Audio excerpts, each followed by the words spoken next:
అఖిల భారత forward black రాష్ట్ర plenary సమావేశాలు నవంబర్ 23, 24 తేదీల్లో విశాఖపట్నంలో జరుగుతాయని రాష్ట్ర ప్రధాన కార్యదర్శి పివి సుందరరామరాజు పేర్కొన్నారు. కావలి జర్నలిస్ట్ క్లబ్లో జరిగిన విలేకరుల సమావేశంలో ఆయన మాట్లాడారు. నేతాజీ సుభాష్ చంద్రబోస్ 1939లో స్థాపించిన అఖిల భారత ఫార్వర్డ్ బ్లాక్ పార్టీని అందరూ బలపరచాలని ఆయన కోరారు. ఈ ప్లీనరీ సమావేశాల్లో పలు అంశాలపై చర్చించనున్నట్లు ఆయన వివరించడం జరిగింది. ఈ కార్యక్రమంలో రాష్ట్ర కార్యదర్శి రామచంద్రయ్య, నెల్లూరు జిల్లా ప్రధాన కార్యదర్శి నరసింహారావు, కావలి యేసు తదితరులు పాల్గొనడం జరిగింది. రాష్ట్ర ప్రధాన కార్యదర్శిగా ఉన్నాను. ప్రధాన అంశం ఏంటంటే రాష్ట్ర ప్రభుత్వం నేను మంత్రిమండలిలో తీర్మానం చేసింది. 8 గంటల పని విధానం కోసం ఆనాటి బ్రిటిష్ కోర్టు మీద 1919 చట్టం తర్వాత పెద్ద ఎత్తున ఆందోళన చేసి 8 గంటల పని విధానం, అలాగే వారాంతపు సెలవు, మెటర్నిటీ హాలిడేస్ కోసం బ్రిటిష్ ప్రభుత్వం మీద సాధించుకున్నటువంటి 8 గంటల పని విధానాన్ని ఈ నేడు మరి మంత్రిమండలి పేరుతో రాష్ట్ర ప్రభుత్వం 10 గంటల పని విధానం అంటున్నారు. రాను రాను ఇది 10 గంటలకు వెళ్తుందో 12 గంటలకు వెళ్తుందో పరిస్థితి అగమ్యగోచరంగా ఉంది. కార్మిక చట్టాలని పాలిష్ ఇంకా మెరుగైనటువంటి పద్ధతులను అవలంబించాలి. కానీ కేంద్రంలో ఉన్నటువంటి ప్రభుత్వం, అలాగే రాష్ట్రాల్లో ఉన్నటువంటి ప్రాంతీయ పార్టీలని, అధికారంలో ఉన్నటువంటి పార్టీలని, అధికార ప్రతిపక్ష పార్టీల రెండింటినీ కూడా తమ చెప్పు చేతుల్లో ఉంచుకుని బలవంతంగా రాష్ట్రాల మీద రుద్దుతూ ఉన్నారు. ఒక పక్క జిఎస్టీ పేరుతో ఉత్సవాలు మొదలుపెట్టారు.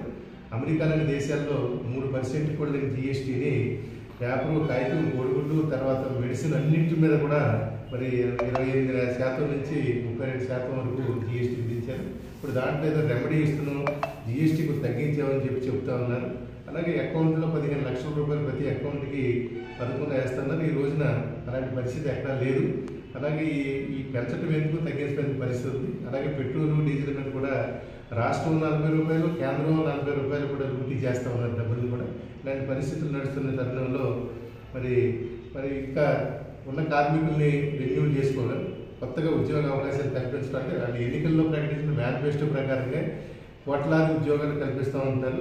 ఉద్యోగాలు ఏంటని చెప్పి మీలాంటి ప్రెస్ అడిగితే ప్రధానమంత్రిని ఇలా పూరి బండి నడిపేవాడు ఉన్నాడు, పురుగుల బండి నడిపేవాడు ఉన్నాడు, బజ్జీల బండి నడిపి ఎన్ని ఉద్యోగాలు కదా అని చెప్పి మరి బహిరంగంగా మాట్లాడేటువంటి పరిస్థితులు వస్తూ ఉన్నాయి. ఉపాధి అవకాశాల పేరు చెప్తా ఉన్నారు. మన ఇక్కడ మీ జిల్లాలోనే పక్కనే ఉన్నటువంటి కారేడు భూముల సంగతి కూడా చూసాం. మరి ఎంతవరకు వాళ్ళు తీసుకున్నారో తెలియదు, ఎంతవరకు ఇస్తారో తెలియదు. ప్రభుత్వ అధికారులు రాజకీయ నాయకులకు అండగా ఉండి ప్రజల భూములు తీసుకుని ల్యాండ్ బ్యాంకింగ్ చేస్తూ ఉన్నారు. వ్యాపార భూములు కానివ్వండి, అనకాపల్లిలో ప్రాణాంతకమైనటువంటి మెడికల్ కంపెనీల వల్లే అక్కడ నుండి జల సంపదలో ఉన్నటువంటి వచ్చే సంపద అంతా పాడవుతూ ఉన్నదని ఒక పక్క జరుగుతూ ఉంటే, అక్కడ కూడా మళ్ళీ ఇంకేదో దేశంలో 4 కంపెనీలు గుర్తించామని చెప్పి విష కాలుష్యంతో నిండిపోయినటువంటి పరిశ్రమల్ని కోస్తా కారిడార్ ప్రాంతంలో ఉన్నటువంటి మన ఆంధ్ర రాష్ట్రంలో, అంటే నెల్లూరు దగ్గర నుంచి అంతా కోస్తా సముద్ర తీరమే కాబట్టి ఇక్కడ పెట్టాలని ప్రయత్నాలు జరుగుతున్నాయి. మనిషికి జీవనావసరాలు అయినటువంటి వస్తువులు పెట్టడం పర్వాలేదు, వ్యవసాయ అభివృద్ధితో పాటు పారిశ్రామిక అభివృద్ధి జరగడం కూడా తప్పలేదు. కానీ పరిస్థితులు విషమించి మరి ప్రజల ప్రాణాలతో ఆడుకునేటటువంటి ఆటలు కేంద్ర రాష్ట్ర ప్రభుత్వాలు అవలంబిస్తూ ఉన్నాయి. ఇలా జరుగుతున్న ఈ నేపథ్యంలోనే మరి ఈ ప్రకృతి వైపరీత్యాలు తరచు రావడం, చిన్న వర్షం వచ్చినా, అంటే ముందు వర్షాలు 10 రోజులు 20 రోజులు నెల ముసురు పెట్టి కురిసినా ప్రజలకు ఇబ్బంది పడేవారు కాదు. కానీ ఈ రోజున అకాల వర్షాలు, ఆ వర్షం కూడా అంటే ప్రకృతి మనిషి మీద, రైతు మీద పగపట్టినట్టు ఆ సమయానికి రావడం, యూరియా కొరతతో ఊడ్చిన నాటికేమో యూరియా లేక ఎరువుల కొరత రైతులు ఇబ్బంది పడుతున్నారు. అలాగే రైతు బంధు పథకాలు ఎంతమందికి వస్తాయి ఏంటన్నది కాంట్రవర్సీగా ఉంది. ఈ సందర్భంలో మరి మార్పులు జరగాల్సినటువంటి అవసరం ఉన్నది. ఆంధ్రప్రదేశ్ రాష్ట్రంలో 2013 నుంచి అఖిల భారత ఫార్వర్డ్ బ్లాక్ అంటే 1939 సంవత్సరంలో నేతాజీ సుభాష్ చంద్రబోస్ గారు స్టార్ట్ చేశారు ఈ పార్టీని ఎస్టాబ్లిష్ చేస్తూ వస్తున్నాం. వీటికి సంబంధించిన ప్లీనరీ సమావేశాలు నవంబర్ 23, 24 తేదీల్లో విశాఖపట్నంలో జరపాలి.